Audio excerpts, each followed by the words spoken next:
Hola, profe, buen día. Hola, buen día, ¿cómo le va? ¿Cómo estás? Muy Ya te bien. dejé ya te dejé el anfitrión y la sala de espera abierta, así que no tenés que aceptar a nadie ni nada. Entran directamente. Ellas, discúlpame, ellos entran directamente, no tengo que aceptar a nadie entonces. Sí.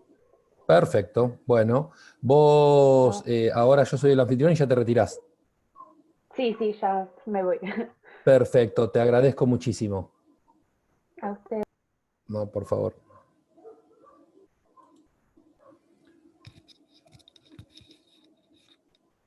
Buen día.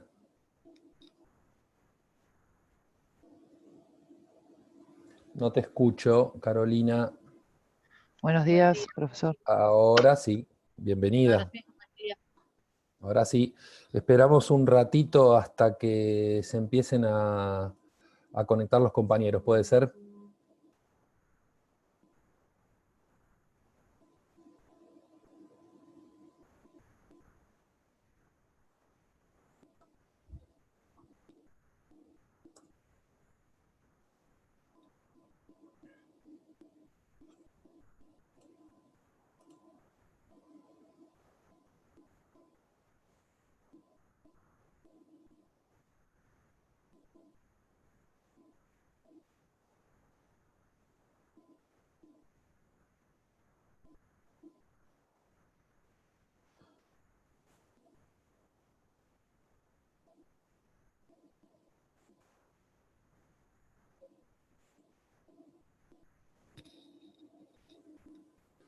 Única Carolina por el momento. Porque tengo a Carolina Telechea, a Costanza Antista, a Fiorella Dinelli, a Maite Rolón Cordenau, a Morena Caparrós.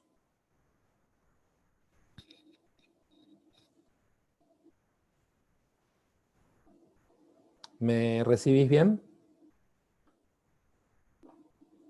Sí, se Carolina? escucha perfecto, profesor. Bien, ¿me ves bien Sí, también? sí, también. Bueno, muchas gracias.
Carolina, ¿los demás no están entrando o no pueden entrar?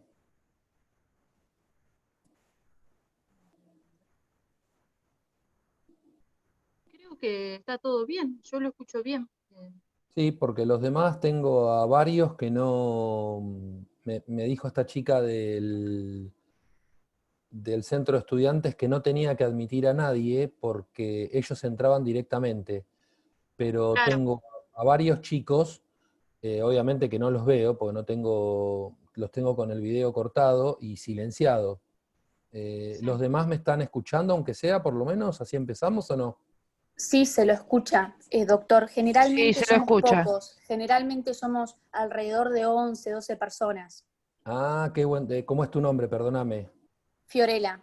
Fiorella, te agradezco el dato porque iba a preguntar eso. No, me dijo la doctora Casal que no está tomando lista, así que no sabíamos cuántos éramos, pero vos me confirmás que más o menos son entre 10 y 11 participantes. Claro, hoy por ejemplo somos 10 y Bien, generalmente somos 11, 12, varía en eso. perfecto. Esperamos unos minutitos más y arrancamos, ¿les parece? Bueno, Sí, no hay problema. Sí, no hay problema, Gracias. doctor. Los nombres son correctos, Guidoni, Antista, Cardenau, Caparrós, Jiménez, Stinco, esos a los que estoy viendo. Y Telechea. profe, somos nosotros. Dinelli también la veo, ¿correcto? Falto Sí, yo, correcto. profesor. Natalia Martín. A ver, Natalia, dame un segundito.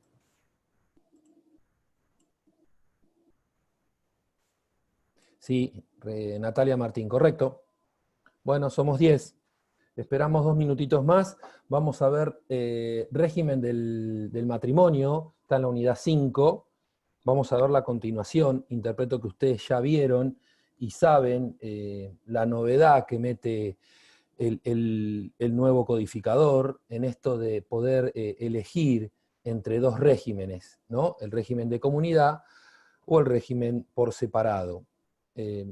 Interpreto que ya lo han visto, no vamos a recaer con eso, simplemente vamos a ver hoy lo que es a enfocarnos en lo que es el régimen primario, lo que el ordenador llama como régimen primario, que es este piso mínimo al cual nosotros debemos sí y solo sí acceder, pase lo que pase. Eso es lo que vamos a ver hoy en respecto a su mandato, con respecto a las novedades que tienen con las deudas y con respecto a la solidaridad y al principio de contribución. ¿Se escuchó bien? Sí, perfecto. Gracias. ¿Tienen código o me van a hacer leer a mí?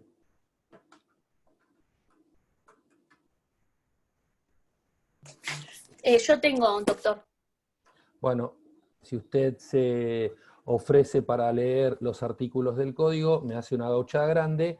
Si no tenemos buena señal, entonces los leeré yo.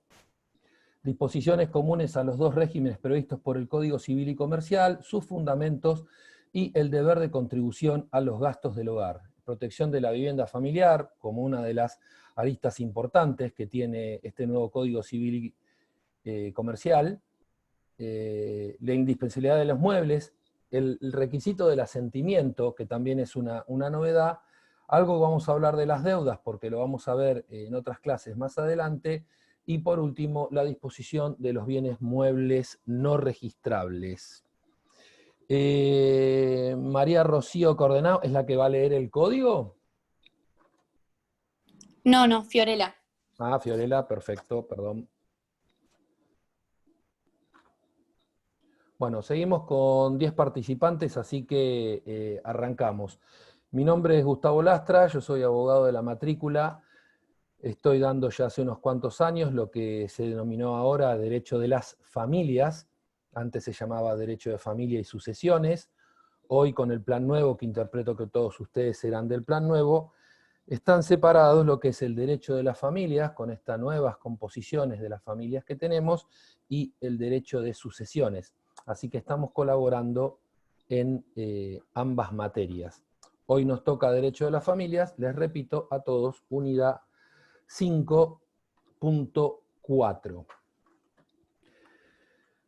Como les decía con anterioridad, la novedad que tiene hoy el código nuevo es optar entre el régimen de comunidad y el régimen de separación, que interpreto que lo han visto. Es de aplicación inmediata, es algo que se ha hecho inmediatamente con algunas de las salvedades que tenemos. La ley no puede operar con retroactividad. no solamente en el caso del matrimonio, no solamente en el caso del derecho de las familias, sino que en ninguno de los casos. Las leyes argentinas no operan con retroactividad. Entonces, si bien es inmediato, es a partir de la celebración del matrimonio desde agosto o a partir del 1 de agosto del año 2015. Con los anteriores actos de disposición yo no voy a poder atacarlos con esta nueva norma, y sí desde este día en adelante con la configuración de poder elegir el sistema, ya sea tanto de separación de bienes como el régimen de comunidad. Vamos a ver en este novedoso articulado de los que nos tocan lo que es el asentimiento conyugal.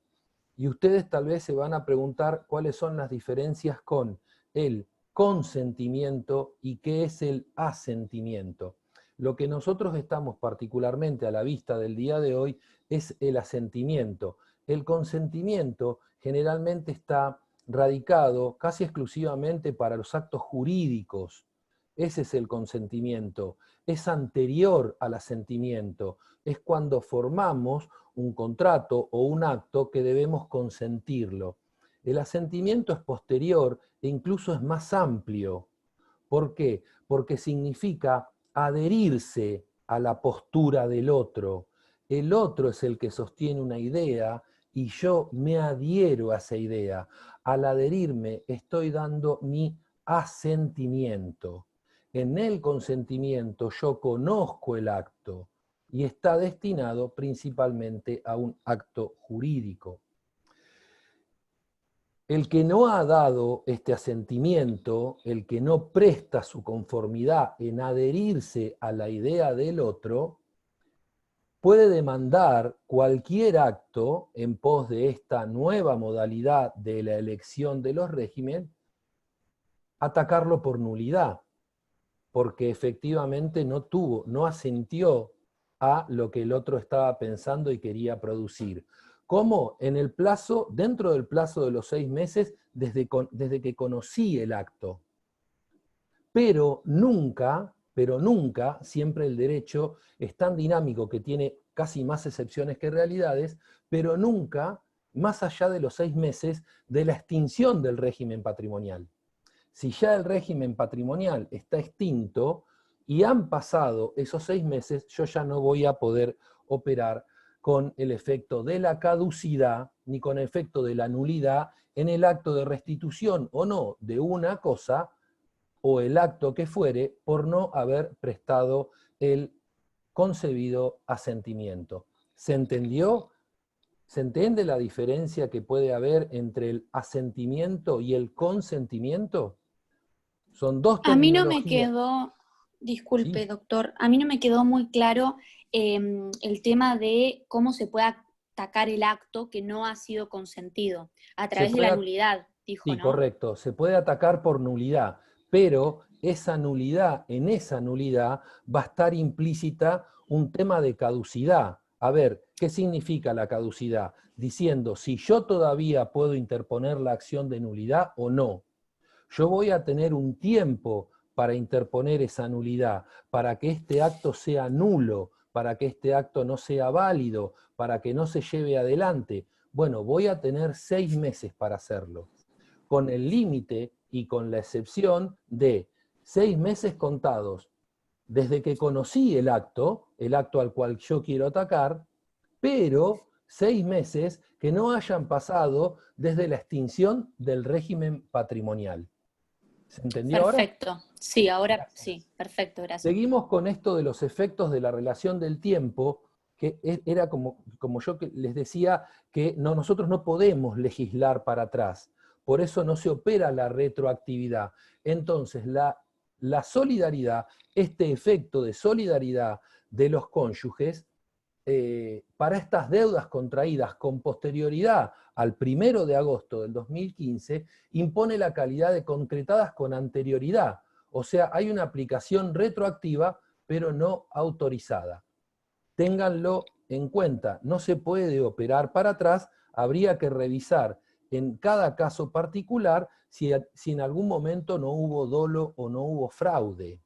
Entonces, ¿cuál es el dolo ustedes que ya están cursando materias de los últimos años. Bueno, es esa intención de hacer, es esa intención de dañar.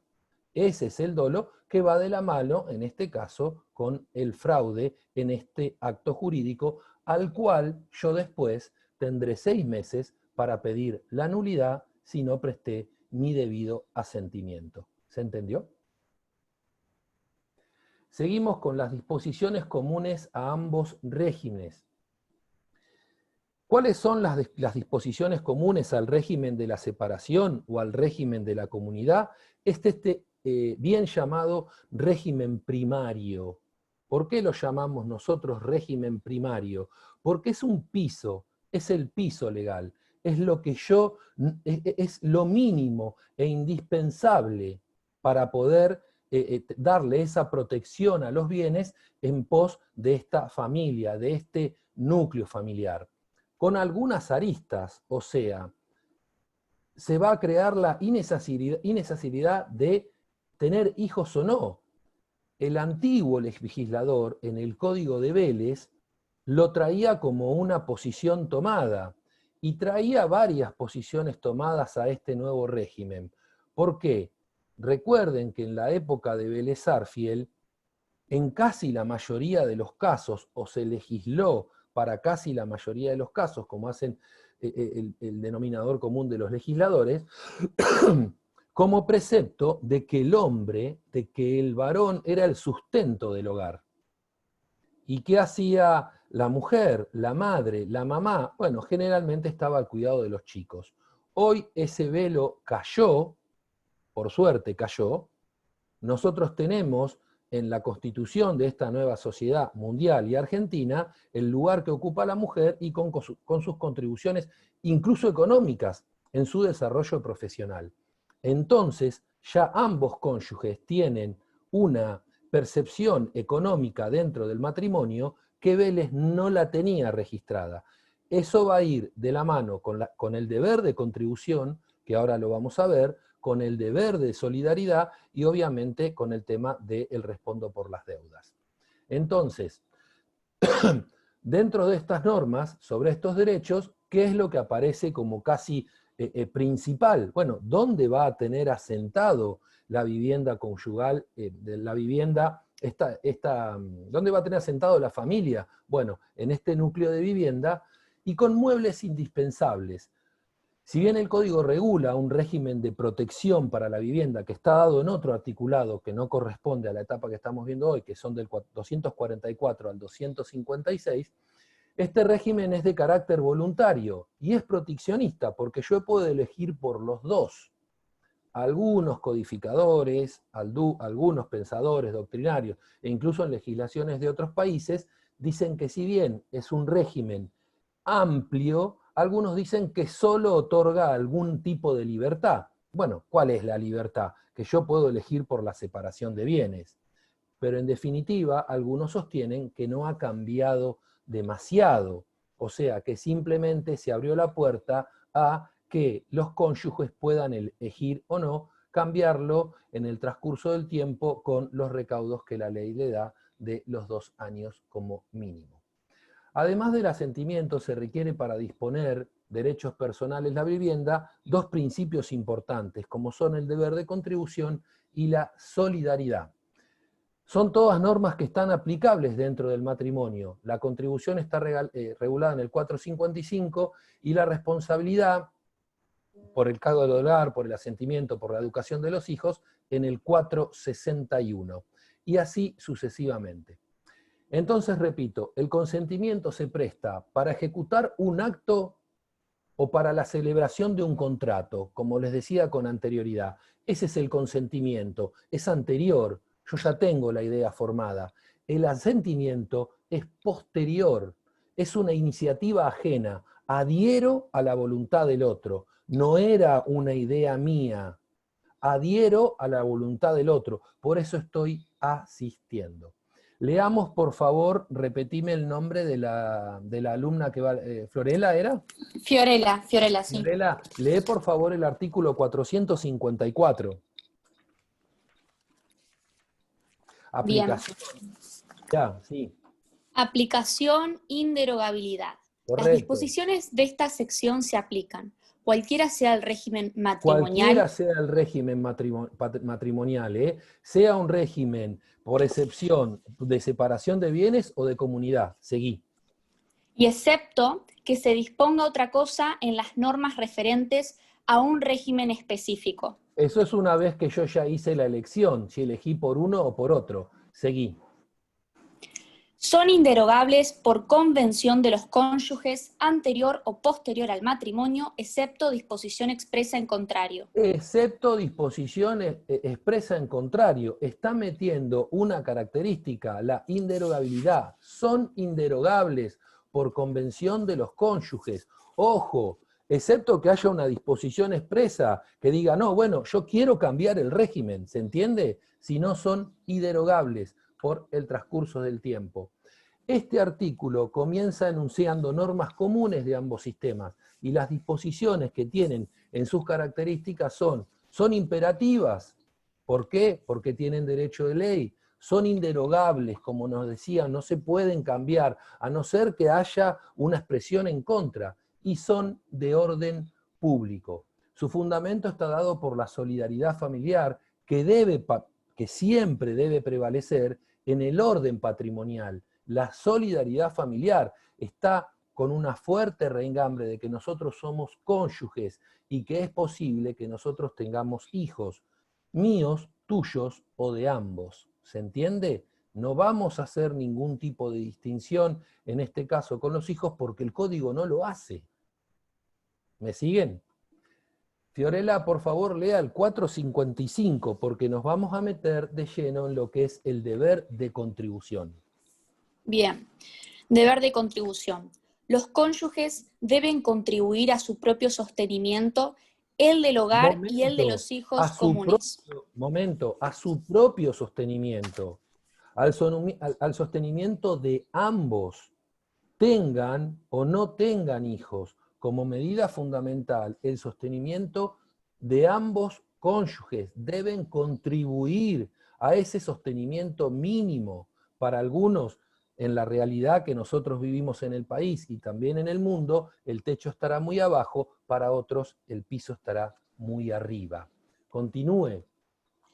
En proporción a sus recursos. Esta obligación se... Fiorella, discúlpeme que la voy parando porque así lo No hay hacemos. problema. Sí, me parece ¿Por qué en perfecto. la proporción de sus recursos? Porque lo que les decía anteriormente, para algunos, algunas necesidades van a ser mínimas y para otros no. No sé, un bien de uso común en esta etapa de pandemia, como ha ido de la mano de la tecnología, tal vez un bien indispensable, ¿cuál sería? La computadora.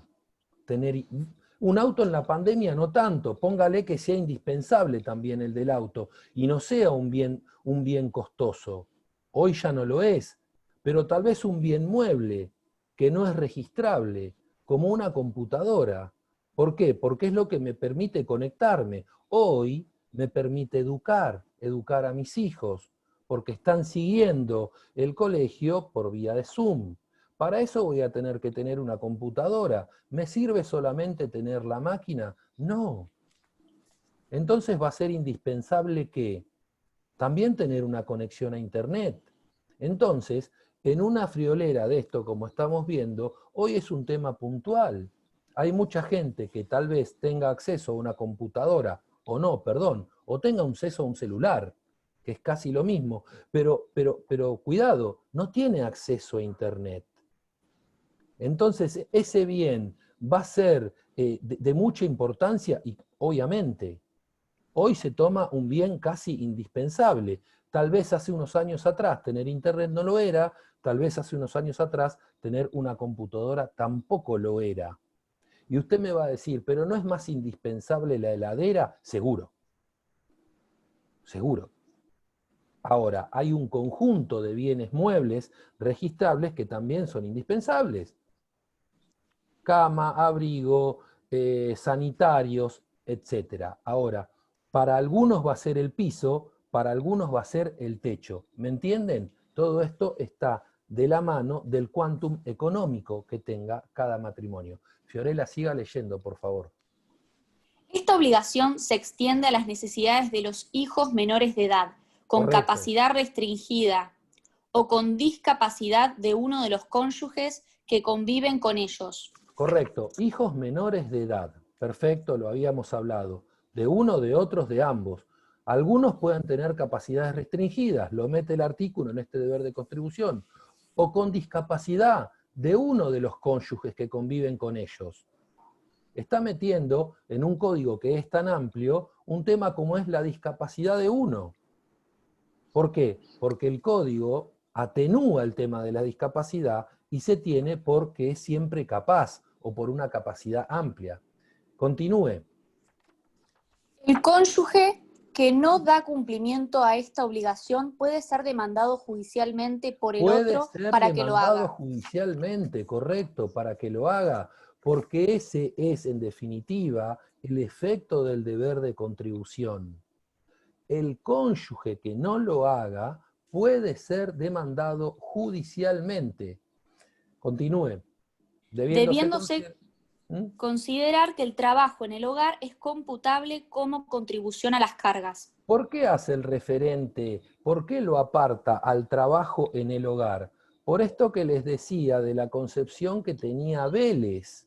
O sea, si bien tenía la concepción de que generalmente el hombre era el que atribuía a las cargas de su matrimonio, al sustento, esa mamá se quedaba en la casa. ¿Pero qué hacía esa madre? Esa madre cuidaba a sus hijos. Entonces, ojo, que dice que el trabajo en el hogar, pero tomámoslo en cuenta hoy en día también, es computable como una contribución a las cargas, como diciendo, che, yo estuve metida acá todo el día, o yo, varón, estuve metido acá todo el día, yo crié a mis hijos, yo trabajé en la casa. ¿Se entiende el concepto? Estamos reconociendo un trabajo que la historia no tuvo por reconocido, que recién ahora se está viendo la valoración de la gente que hizo ese trabajo en su casa.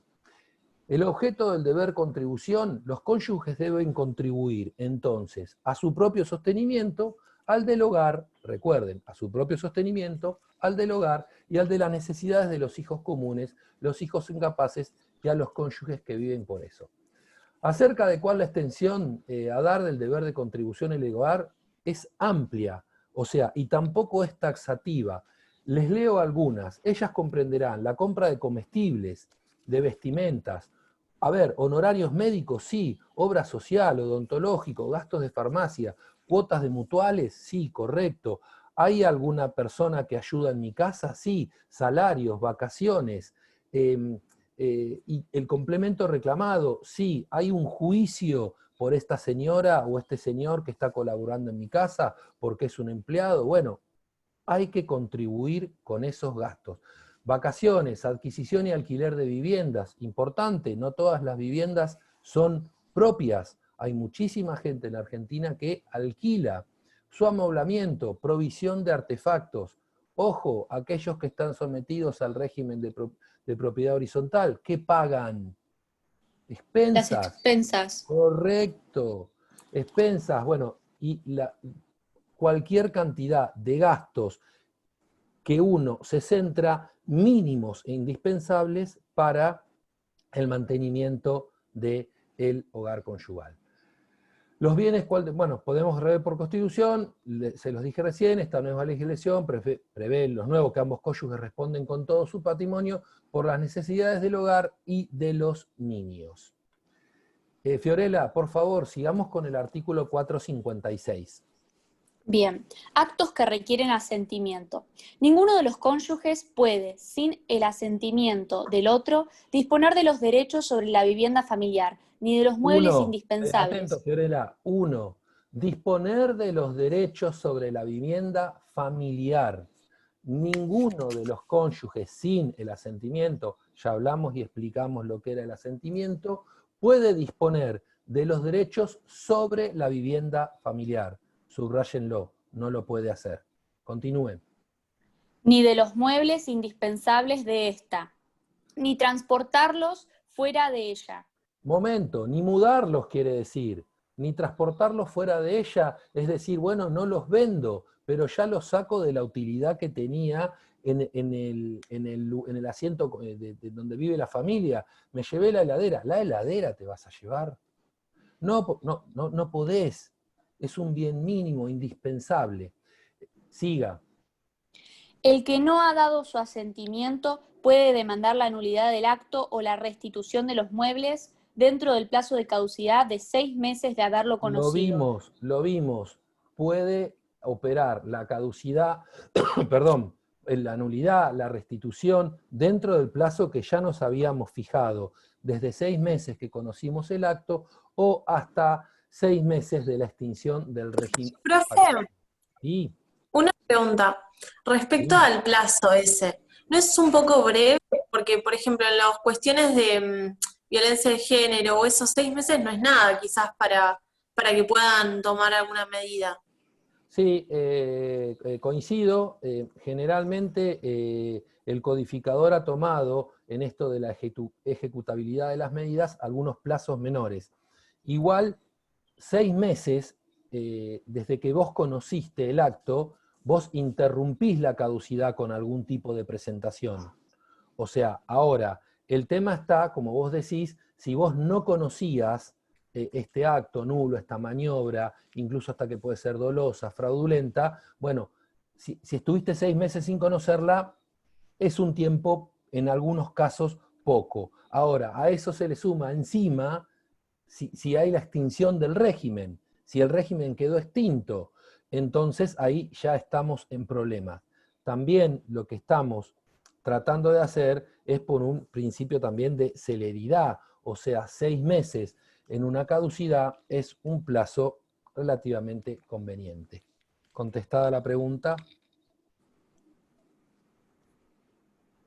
Sí, gracias, profe. No, por favor. La vivienda familiar no puede ser ejecutada por deudas contraídas después de la celebración del matrimonio. No puede ser ejecutada, excepto, siempre les repito que hay excepciones a las normas, que hayan sido por ambos cónyuges conjuntamente, o si no, ¿por qué? Por uno de ellos, pero con el asentimiento del otro. Entonces, repito, la vivienda familiar no puede ser ejecutada por deudas contraídas después de la celebración del matrimonio, pero tiene 2 excepciones. O que lo hayan sido por ambos cónyuges, o que haya sido conjuntamente con uno, o por el asentimiento del otro. ¿Cuáles son las novedades? Profesor. Sí, por favor. Pero para eso no hay que afectar a vivienda familiar, no hay que hacer el trámite de afectación. Bueno, antiguamente nosotros lo que teníamos, y usted capaz que lo recuerda, era como bien de familia. ¿Recuerda que existía la condición Sí. del bien de familia? Bueno, hoy no. Hoy se afecta, como usted dice, a la vivienda familiar. Pero es inejecutable. ¿Me continúa? Ahora, usted me dice, porque muchos se pensaban antes, ¿era inembargable? No. El embargo podía caer en el bien de familia. Lo que iba a ser inejecutable. No lo iba a poder llevar adelante. ¿Se entendió? Sí, sí. La novedad de la disposición que se propone hace necesario analizar algunas cosas. La extensión a dar al término de vivienda familiar, lo que usted me decía recién, que antes llamaba bien de familia, bueno, es la vivienda familiar, y la protección que tiene la vivienda familiar. La determinación exacta de los actos que requieren asentimiento del cónyuge, como son los muebles, estos muebles mínimos, la forma del asentimiento, y que el grupo familiar debe convivir en la vivienda común. Y aparte le agregamos que no tiene por qué haber, tiene que haber la existencia de hijos, lo que es la innecesidad de la existencia de hijos. Entonces, ahora vamos a ver un poco qué hace a la vivienda común. ¿Cuál es la vivienda común? La vivienda familiar es aquella donde se centra habitualmente el núcleo familiar. Entonces, ¿es única? Sí, es única. ¿Qué es lo que no entendemos por vivienda familiar? Algunas segundas residencias. Entonces, ¿cuáles son las segundas residencias? Pueden ser aquellas casas de veraneo, de temporada. ¿Es vivienda familiar? No. ¿Está sujeto a la expresión de vivienda familiar? No. Ahora, ¿está llevada en el tiempo? No, porque es temporal, es de temporada, es de vacaciones. ¿Se sitúa el núcleo familiar en la misma? No, se sitúa por un lapso corto en el tiempo. Pero ahora usted me va a decir, ¿y aquellas casas que yo tengo porque mi marido o mi mujer trabajan afuera y trabajan hace años? Tampoco está dado como expresión de vivienda familiar. Son casas por la debida razón de la profesionalidad. O sea, estoy trabajando fuera de la ciudad y alquilo o compro un departamento. ¿Es la expresión vivienda familiar? No. ¿Está llevada en el tiempo? Sí. Trabajo hace años afuera, pero igual no cumple con este requisito mínimo. ¿Qué pasa si estudiamos? Si tenemos un hijo que estudia, una hija que estudia afuera, ¿está dentro de la expresión vivienda familiar? Tampoco. ¿Se perdura en el tiempo? Sí, claro, pero la vivienda familiar es donde reside particularmente la familia. Por eso esto de no las segundas residencias. La finalidad es alojar a la familia. Bien porque se trate de viviendas de temporada o porque sean ocupadas exclusivamente, no corren con este beneficio primordial. El primer caso es la falta de habitualidad, o sea, no es habitual que yo esté viviendo, que tenga dos casas, lo habitual es que tenga una. Excepcionalmente tengo otra porque trabajo afuera, excepcionalmente tengo otra porque estudio afuera. Entonces parece correcto acoger una interpretación muy restrictiva sobre lo que es la vivienda familiar, sobre el concepto de vivienda. Es el conjunto que destina preferentemente, tanto en lo que respecta al tiempo como a su voluntad de permanencia, a la finalidad del alojamiento.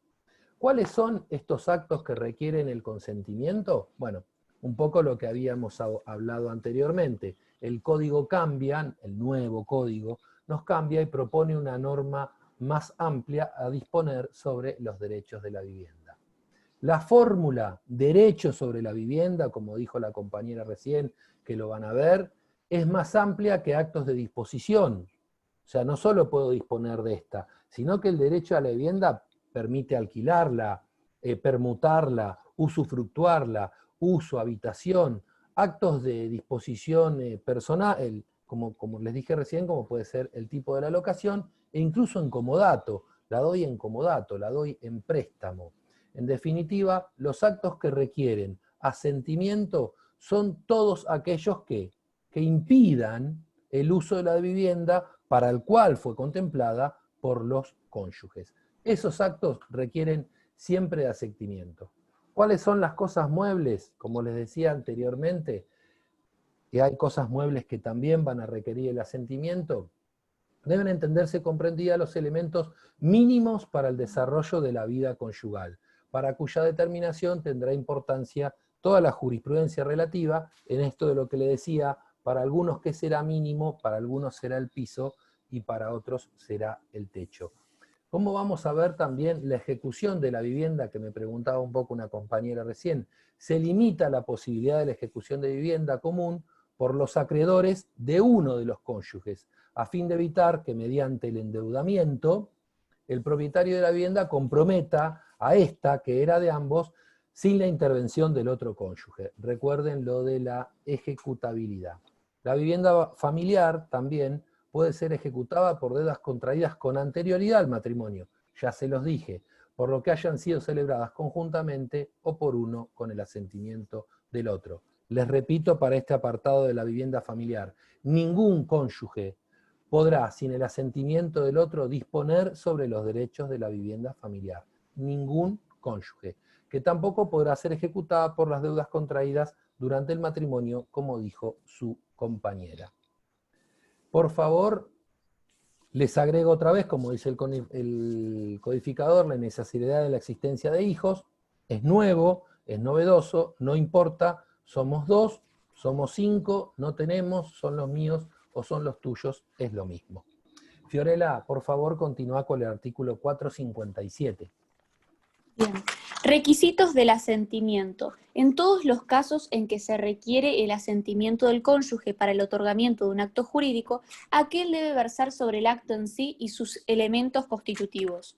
Momento, debe versar sobre el acto en sí solamente, no es que el asentimiento es amplio, es amplísimo. El requisito del asentimiento es para un acto en particular.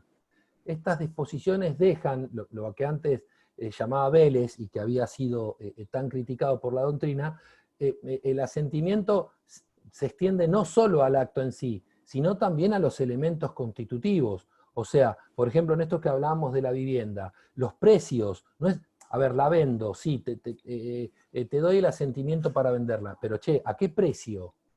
Plazos, ¿cómo se va a pagar? Che, hay garantías, hay fiadores, la alquilo, ¿por qué tiempo? ¿En qué condiciones? ¿Para qué uso?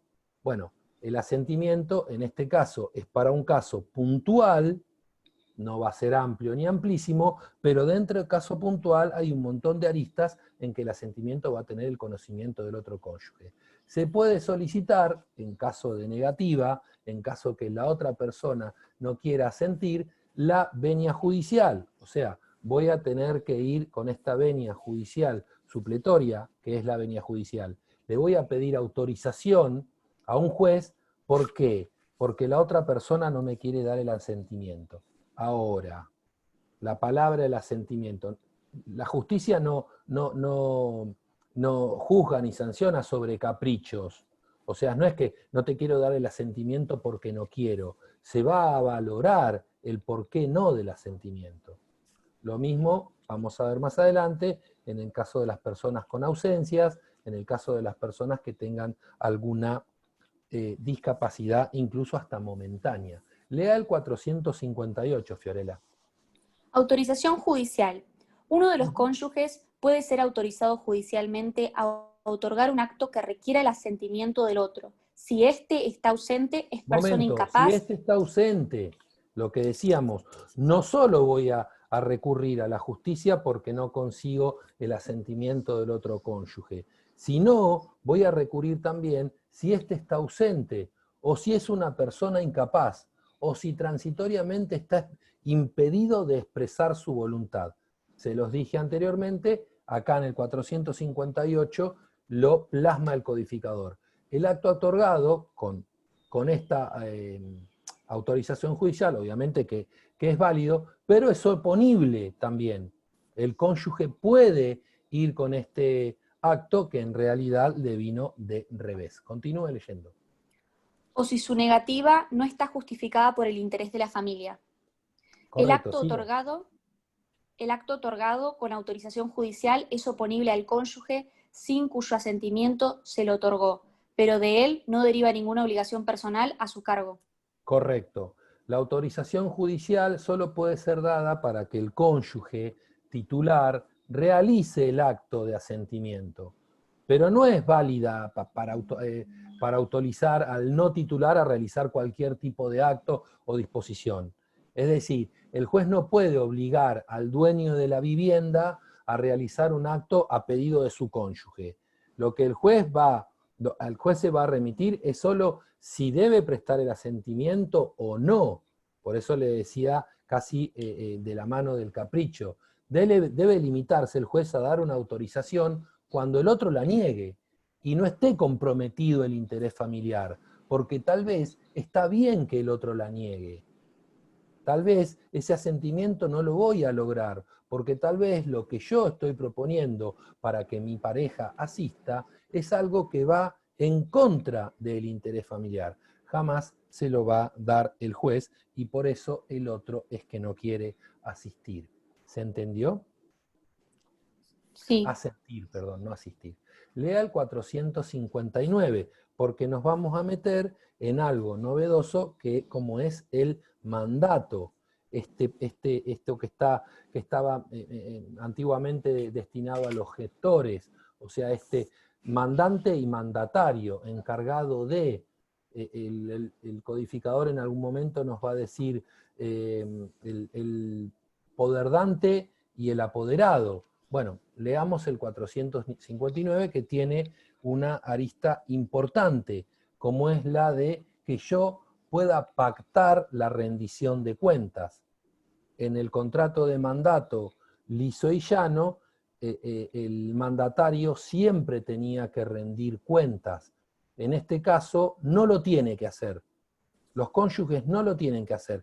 Ahora sí, y como novedad y como excepción, yo voy a poder pactar que sí tenga que rendir cuentas. Léalo, Fiorella, por favor, y la voy interrumpiendo. Mandato entre cónyuges. Uno de los cónyuges puede dar poder al otro para representarlo en el ejercicio de las facultades que el régimen matrimonial le atribuye. Le da poder Pero al otro. Esta es la figura que yo les decía de apoderado y poderdante. Uno de los cónyuges le da poder a otro con el ejercicio de las facultades que el régimen matrimonial le atribuye, o sea, para hacer una cosa puntual, específica. La facultad va a tener facultad, obviamente, de revocar el poder, porque esto no puede ser, no puede tener limitaciones, ¿no? Pero uno de los cónyuges le da poder al otro. Continúe. pero no para darse a sí mismo el asentimiento en los casos en que se aplica el artículo 556. Volvemos a lo del asentimiento, o sea, qué bien estaría que vos me des un poder a mí para yo poder prescindir de tu asentimiento, cosa que la ley le está diciendo que no.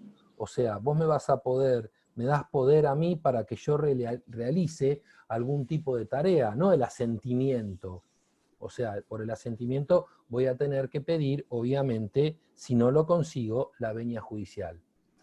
Excepto convención en contrario, el apoderado no está obligado a rendir cuentas, que era un poco lo que yo les decía, a rendir cuentas de los frutos y de las rentas percibidas. O sea, está manejando algo que obviamente da frutos, o que tengo rentas, por ejemplo, en un alquiler, no voy a tener el deber o el derecho de rendir cuentas. El mandato en los cónyuges estaba permitido ya antes con Vélez, que después fue derogado, y si bien responde a regulaciones comunes del mandato, reconoce lo que yo les decía con anterioridad, algunas diferencias. Una es, se excluye la obligación de rendir cuentas. Buenísimo. En el mandato siempre se rendía cuentas, en este no. La novedad de este artículo está dada expresadamente por la obligación de que esta rendición de cuentas, que es obligatoria en el mandato, la voy a poder pactar. En este régimen la voy a poder pactar. Si yo pacto de antemano que el mandatario va a tener que rendir cuentas a su mandante, es lícito. Y otra de las novedades en que expresamente se dispone con el asentimiento del otro cónyuge es que no pueda suplirse mediante el poder. Como les dije con anterioridad, no puedo yo hacerme de un poder para suplir el asentimiento. El asentimiento siempre tiene que estar. Y si no está, lo conseguiré por venia judicial o, en definitiva, nunca lo tendré. Fiorella, continúe con el 460. Ausencia o impedimento. Si uno de los cónyuges está ausente o impedido transitoriamente de expresar su voluntad, el otro puede ser judicialmente autorizado. Bueno, momento, era lo que decíamos con el artículo anterior, con el 459. Hay ausencias o tiene un impedimento por algún tipo de capacidad, de una capacidad restringida, o porque durante un momento en el tiempo yo no pueda expresar mi voluntad. Este tipo de excepciones las va a suplir el juez con esto de esta venia judicial. Ahora, usted me dirá, ¿y entonces cómo hacemos con el tema de las ausencias? Porque hay ausencias que son prolongadas en el tiempo, y son muy prolongadas en el tiempo. Dábamos el cuatrimestre anterior algún ejemplo que fue muy caro a los sentimientos de los argentinos, y principalmente del marplatense. No sé, el Ara San Juan. Se abren tantas puertas que a veces el codificador va atrás y no puede cerrarlas en el tiempo. Como nos decía la compañera, es poco 6 meses, y a veces es poco.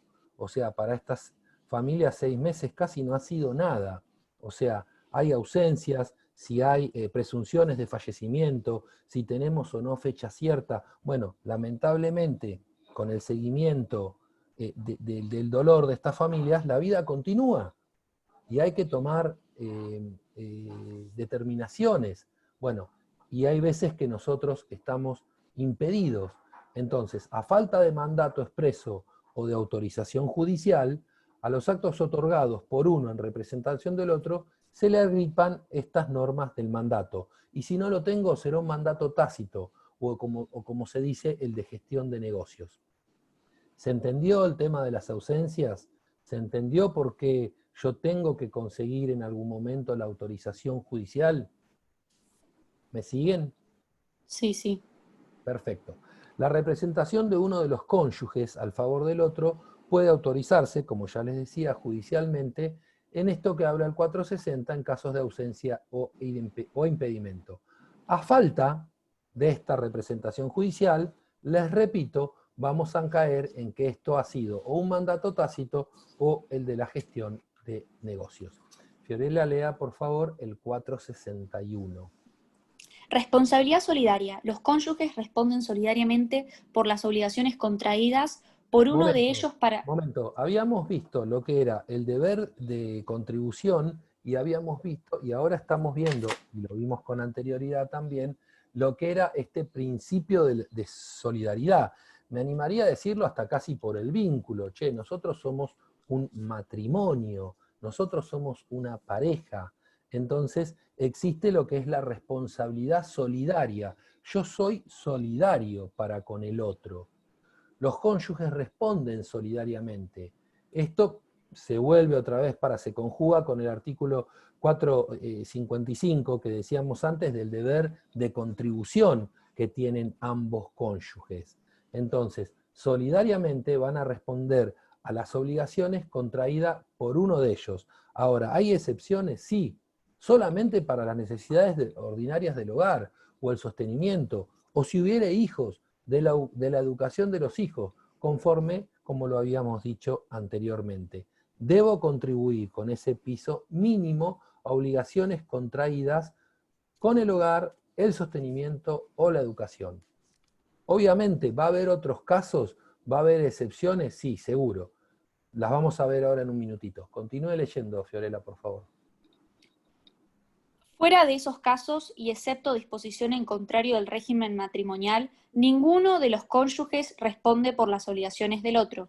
Y lo subrayan, fuera de esos casos, y excepto disposición en contrario del régimen matrimonial, ninguno de los cónyuges responde por las obligaciones del otro. Es importante que tengamos este concepto acabado. Ninguno de los cónyuges responde por las obligaciones del otro. Les repito, si no se va la contribución de ambos está dada porque responden solidariamente. ¿Para qué? Para las obligaciones contraídas. ¿Para cuáles? Para solventar las necesidades del hogar, la educación y los hijos. Si no, no respondo por las obligaciones del otro. ¿Se entendió? ¿Les quedó claro eso?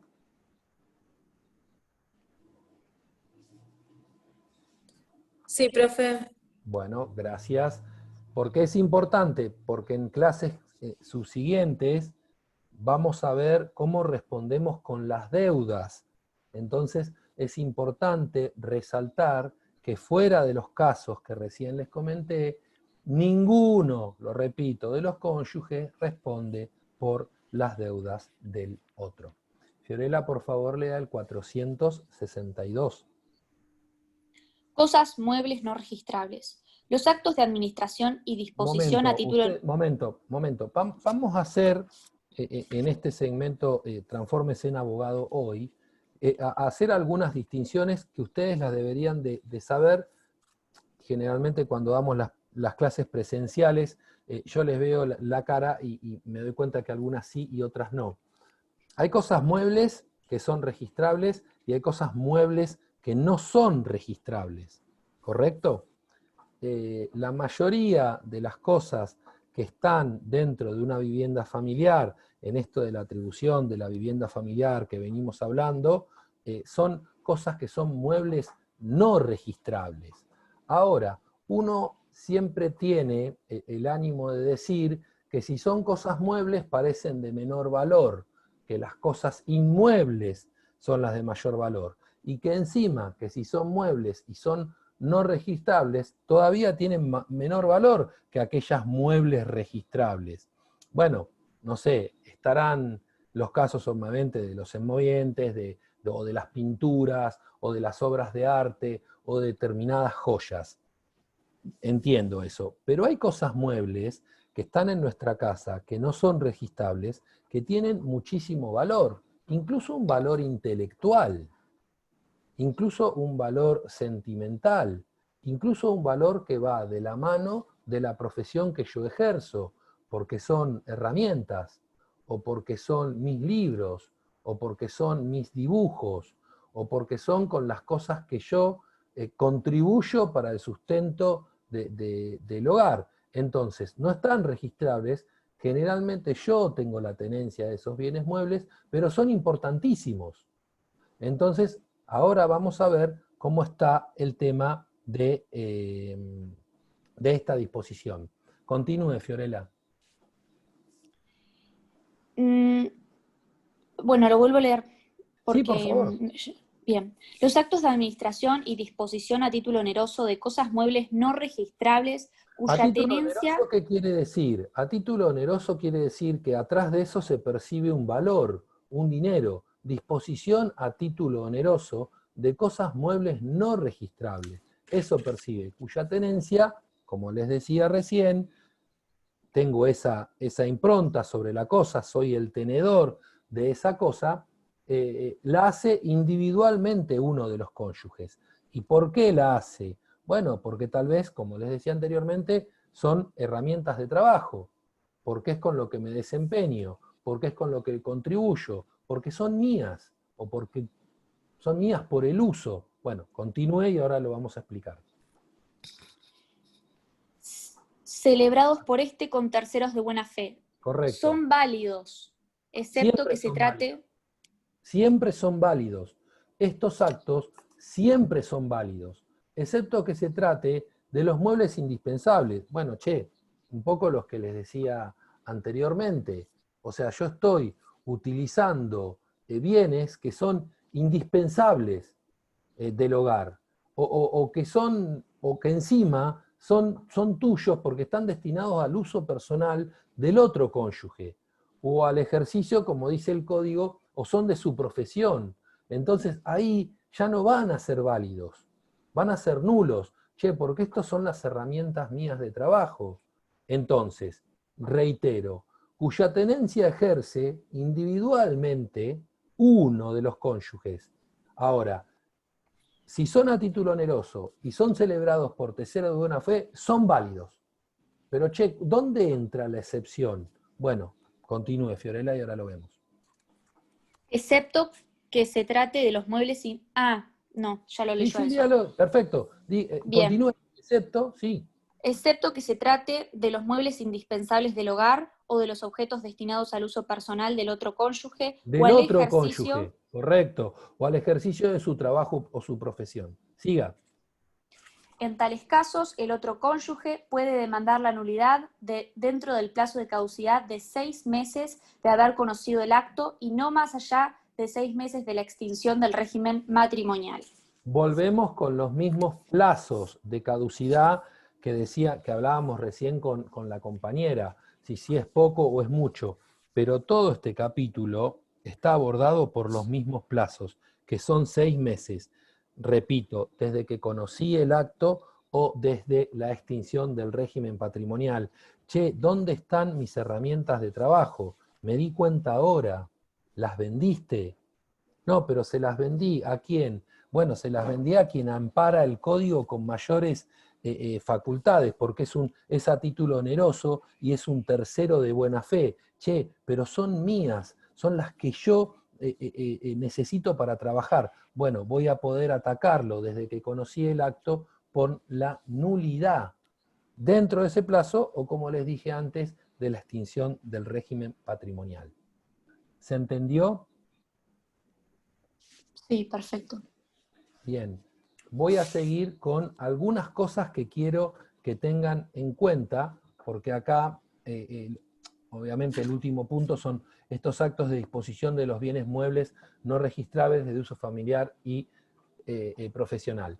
No se olviden de lo que es la atribución de la vivienda, como hablamos, el uso, la atribución de la vivienda, qué es la vivienda, no se olviden de las excepciones, que no hay segundas viviendas, no se olviden del principio de que no es necesario que yo tenga o no tenga hijos para tener esa concepción de vivienda familiar, para darle la atribución. No se olviden de eso, porque en clases futuras, y cuando nosotros veamos estos temas relacionados con las deudas, van directamente relacionados con los bienes, si son bienes propios, si son bienes gananciales, hasta dónde puedo ir con uno y hasta dónde puedo ir con el otro. Recuerden el 444, que nosotros no lo leímos, pero son los efectos de la atribución del uso de la vivienda familiar. Si se trata de un inmueble alquilado, el cónyuge que no es locatario, en esto de la atribución de vivienda, ¿cómo pesa esto? Tiene derecho a continuar en esta locación, hasta el vencimiento del contrato. Bueno, recuerden que ahora hay una ley nueva que incluso hasta se pudo extender estos alquileres por 3 años, manteniéndose obligado al pago. Che, yo la tengo que seguir pagando con este contrato de alquiler que llevé adelante, y con las garantías primitivas que tuve. O sea, si yo había puesto un fiador, que era un amigo mío, o no, bueno, tendrá que seguir, porque constituyen partes esenciales de este contrato. Y esto es en relación fundamental a la atribución de la vivienda, en este caso en particular, como es el de la vivienda alquilada. Vamos a dar el concepto, después más adelante lo vamos a ver, de cuándo cesa, porque hay algunas causales que ustedes la van a ver propiamente en sucesiones cuando estén cursando, que son las causas de indignidad. Entonces, es un artículo del 2282, mírenlo en sus casas, es muy largo, es muy enunciativo, bueno, pero cómo quedan fuera de la atribución de la vivienda familiar por las mismas causas de indignidad prevista en materia sucesoria. Son largas, nosotros doctor, ahora... disculpe, ¿dijo 2200 cuánto? 2282. Confirmame, Fiorella, si Dice lo estoy perdón de diciendo. la indignidad. Sí, autores, cómplices o partícipes. ¿Es ese? Dice, el perdón del causante hace cesar la indignidad del testamento en que se beneficia el... No, fíjate el anterior entonces. Es el 2281, doctor. Bueno, perfecto. perdón, el anterior es donde enumera, ahora no lo tengo de memoria, el maltrato gravemente, bueno, autores dicen en algún momento cómplices, con delitos dolosos. Si quieren los leemos, no tengo problema yo, pero se refiere a ese, ¿no? Al 2281. Sí, exacto. Bueno, después entonces lo leen en sus casas porque eso va a tener una de las excepciones a la atribución de la vivienda, al cese de la atribución de la vivienda, como son las causales de indignidad. No se olviden del concepto tampoco de la responsabilidad solidaria. Está dado en el 461, pero les digo, los cónyuges responden solidariamente por las obligaciones contraídas por uno de ellos para solventar las necesidades del hogar. Acuérdense la excepción, fuera de estos casos, y excepto disposición en contrario del régimen matrimonial, ninguno de los cónyuges responde por obligaciones del otro. Revean también que es importante las cosas muebles no registrales, como lo vimos recién, cuál es la excepción, muebles indispensables del hogar, o de los objetos destinados al uso personal del otro cónyuge, ya no mío, o al ejercicio de su trabajo o profesión. Tengan en cuenta para cuando veamos las deudas, lo que es el régimen de comunidad, dentro del régimen de comunidad, porque ahí vamos a ver cuáles son la distinción entre los bienes propios y los bienes gananciales. Masa partible hoy no va, acuerdos de la autonomía de la voluntad va para más adelante, La asistencia, recuerden el deber de asistencia implícito en los cónyuges, solo durante la convivencia, y siempre es recíproco. Y los convivientes se deben asistencia durante todo el periodo de la convivencia. ¿Por qué hablo de la asistencia? Porque va de la mano del artículo 520 o 455, que son el deber de contribución que nosotros ya vimos. Recuerden la responsabilidad solidaria, los cónyuges responden solidariamente por las obligaciones contraídas por uno de ellos, acuérdense, para solventar, como es el código y como lo dice, las necesidades ordinarias del hogar o el sostenimiento y la educación de los hijos comunes. Recuerden lo que es el asentimiento, recuerden cuáles son las diferencias entre el asentimiento y el consentimiento, que a veces la doctora Adriana Rotonda puede hacer alguna pregunta ligada específicamente al asentimiento. Recuerden que es posterior, que es abarcativo y que no es una idea propia, sino que va a adherir a la del otro. Siempre recuerden que el juez puede autorizar cualquier cosa, bueno, cualquier cosa no, pero todas las cosas que sean a petición de que yo no consiga el asentimiento, voy a necesitar la venia judicial para autorizar la disposición del bien, si es prescindible, si es en interés de la familia y si no, resulta comprometido. Recuerden lo que dijo la compañera, lo de la inejecutabilidad, que la vivienda familiar no puede ser ejecutada por deudas contraídas después de la inscripción de la unión convivencial, un dato de unión convivencial, excepto que haya sido contraída por ambos convivientes. Nosotros estamos terminando, chicos, no sé si quieren hacer algún tipo de pregunta, les hice un repaso sobre el final con las cosas que me interesan, particularmente que tengan en cuenta. ¿Hay alguna pregunta? ¿Hay algo para decirme? Yo este material lo voy a subir cuando me den el ok, así que también lo van a poder revisar y leer de ahí, porque es un PowerPoint que yo he hecho, así que todo este material lo puedo subir ahí, y ahí tienen desglosados artículo por artículo. ¿Se entendió? Sí, muy buena Sí, clase. se entendió. Doctor, muchas gracias. Bueno, Gracias. me gustaría conocerlos. No voy a tener la posibilidad, por esto que nos toca vivir ahora. Me gustan las clases presenciales, me gusta el ida y vuelta con el alumno. En este caso he hecho lo mejor que pude a un tipo grande tratándose de amigar con la tecnología. Pero bueno, les agradezco que hayan estado del otro lado y perdón por el aburrimiento. Muchísimas gracias. No, muchas gracias a usted, doctor. Gracias, hasta luego, profesor. Hasta luego. Gracias, hasta luego.